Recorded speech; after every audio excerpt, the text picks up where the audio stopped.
Story is I lived in Hawaii as a teenager and I studied under Kahuna. I took that cultural heritage and mixed that with my yoga. And I'm a teacher of Kriya Yoga, in case you're wondering. And I've been practicing meditation since after 1946. Can't know when I started, but sometime after 1946. So I've been around a while practicing, even as a small infant child. So to me, this is not about Reverend Bill. You came to see me, don't. I hope you came to feel the love that I got to give and realize that you're a part of it.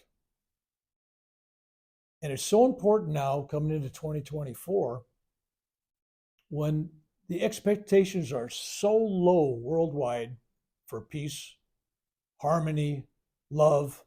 Everybody's expecting to be this presidential war going on. You hate that guy, they hate your guy, everybody hates everybody, and then wars everywhere. Don't go there. Don't join the crowd.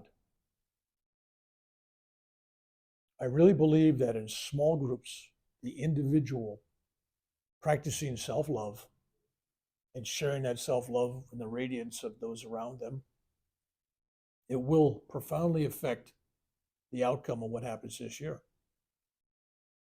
It doesn't take millions of people to change the world. Look how many people Jesus or Krishna or Buddha changed. One man or one woman can change millions. You do have power. Some of you come here and you're trying to help and heal the people in your lives. And what I'm telling you right now is I'm going to teach you to heal you first. Because if you don't love you, if you can't forgive you, if you can't fill your own cup up, there's nothing left for anyone else. But when you love yourself and you follow the Bible or any holy books, and it always says, love your neighbor as yourself, but you're loving yourself. Well, I got to love my neighbor just like I love me, right? And love your enemy. Well, I got to love them just like I love me. And God is you and made you, and you're part of that. Well, then you got to love God too. So when you're loving yourself, you're loving God, and you're loving ever present beings that are all around you, all beings, dogs, cats, plants, mountains. It doesn't make it, you're loving it all. Because all of it is made from love. People ask me, what's your idea of God? Well, the only thing I understand is love. Now, if somebody wants to have an image of God as Buddha, Krishna, Muhammad, Jesus, God is very easy to, it's all right. God don't care. If that focuses your mind and focuses your heart on worship, it's all good. Doesn't matter. But it matters if there's love or not. So we're going to talk about that today. We're going to talk about, some of you may have watched some of my videos. I've had 3 near-death experiences. If you have an opportunity to watch those on YouTube, might be educational. But one thing I learned from all 3 of them, there is no death. Those have been meditating. If you reached any kind of higher states or altered states, samadhi or anything less than that or more than that, then you know there is no death. You also realize you're not this body that decays, rots, dies, goes to ashes, dust to dust.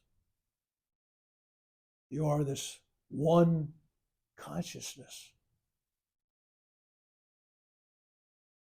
So when I'm talking to you, if you wonder how I operate, I see all of you as me. Just a different reflection, wearing different clothes, meaning even your body's clothing, it's all one. So when I want love and peace and harmony and health for me, that's you, because you all are me. And you should be looking at me and the people around you the same way. There is no separation. None. That's like if you go through history and you look at all the great inventions, when Thomas Edison supposedly invented the electric light bulb. When he was doing that, there was about 5 or 6 other people in Russia and Europe and all kinds of people around the world were doing the same exact thing at the same time. They just who's going to race down the patent office and get it, right? But they were all doing it. Same thing with the radio. Same thing with the airplane. The idea was there. That's like people were really impressed. Oh, Bill, you predicted this and that, and you can see the future. And I'm going, it's just science. It's just a matter of focusing on tomorrow. I tell people, I still remember tomorrow, but I don't know why I walked into the room, right? And they laugh, but I'm serious. Where you focus on your life is how you see the future or the past. Think about this, because I'm low tech. Okay, you guys are probably too young. All right. Remember Blockbuster? Yeah. Video cassettes, right? Yeah, okay, dog. Video cassettes. You go rent one and somebody didn't rewind it. It's in the middle someplace. You put it in there and you go, what? Wow, why are they picking on this guy? What's going on? You don't know what's happened because you didn't watch the beginning of the tape, previous lifetime, and you didn't watch the end of the tape, tomorrow, right? You're focused on this now moment and you can't understand why everything's happening to you. That's kind of like the VCR tape that you got. But on that VCR tape, all you have to do is spin it one way or the other way. It's forwards or back, and you know the whole story. And seeing the future or seeing the past or seeing now, it's the same effort because it all happens now. And I mean that it can't happen anywhere else but in the now. So right now I'm looking at a room full of people, and I'm telling you right now that every one of you is an enlightened master. You just haven't seen that part of the VCR tape yet in your life. You believe who you are right now. That's what you're focused on. Now, this moment. But I see and feel much beyond that. That's why I can honestly state we're all on the bus together. I'm your bus driver and I'm taking you to the top of the mountain. We're all going to get there. So don't worry about it. Well, you're going to get there before me. He's going to be more enlightened before me. I told you it's all now. There is nobody beating you to the finish. It's all now. But while you're focused in this particular moment of your delusional life, you think you got this life here,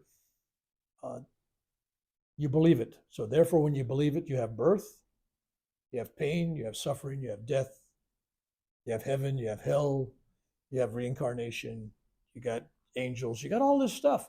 In reality, there's just Creator, love. And you say, I thought we were coming here for a healing. This is all background, because understanding this does make a difference. And when you meditate, and if you're doing, how many people here do Kriya Yoga or something similar to? Okay, that's very powerful. And they always tell you, for those that don't, I'll kind of explain a little bit. It's a technique, very highly advanced technique. But what makes it different, as well as some others that move Kundalini energy up and down the spine, is you transcend time. You say, well, if you do this, you're burning your karma. How's that possible? Because what you do in the now affects the past and it affects the future. So changing the now moment in your life, you've altered your future because you've changed the past. You say, well,